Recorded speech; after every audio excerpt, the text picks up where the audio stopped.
নমস্কার বন্ধুরা, আজকে চলে এলাম নতুন একটা রেসিপি নিয়ে।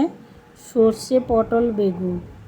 প্রথমে পটল কেটে নিয়েছি, দুভাগে ভাগ করে নিয়েছি। বেগুনগুলোকেও 4 ভাগে ভাগ করে নিয়েছি। কাঁচা লঙ্কা নিয়েছি, টমেটো 1 পিস কুচিয়ে নিয়েছি। এবার মশলার জন্য নিয়েছি সর্ষে, 1 চামচ পোস্ত, একটু চীনাবাদাম বেটে নেব।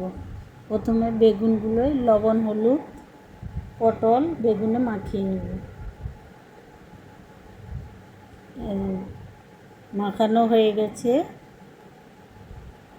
কড়াই বসিয়ে দিয়েছি, তেল গরম হয়ে গেছে। এবার পটল ভেজে নেব। সম্পূর্ণ নিরামিষ রেসিপি, আপনারা চাইলে বাড়িতে বানিয়ে খেতে পারেন। ভাত, রুটি, পোলাও সবার সঙ্গে যাবে।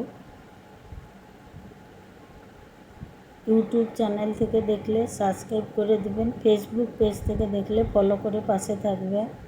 পটলগুলো ভাজা হয়ে গেছে, এবার একটা প্লেটের মধ্যে তুলে নেব।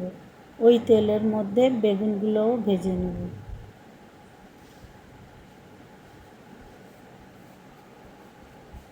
বেগুন সবকটা বেগুন দিয়ে দিয়েছি, এবার উল্টে পাল্টে ভালো করে ভেজে নেব। বেগুন ভাজা হয়ে গেছে, এবার এক সাইডে দুটো করে দিয়ে দুটো শুকনো লঙ্কা ফোড়ন, একটু গোটা জিরে ফোড়নে দিয়ে কুচনো টমেটো, কাঁচা লঙ্কা দিয়ে দিলাম, পটলও দিয়ে দিলাম। এবার ভালো করে মিশিয়ে নেব।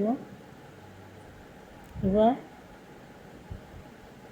সর্ষে পোস্ত চীনাবাদাম বাটাটা অ্যাড করে দিলাম, দিয়ে ভালো করে মিশিয়ে নেব।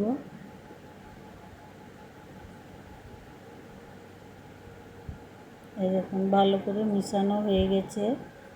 এবার ওই মশলার জল একটু দিয়ে দিব,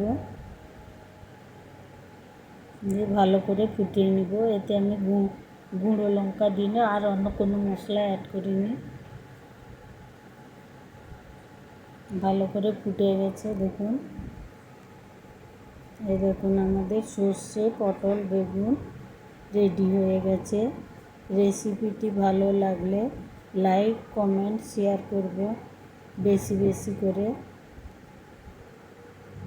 ধন্যবাদ।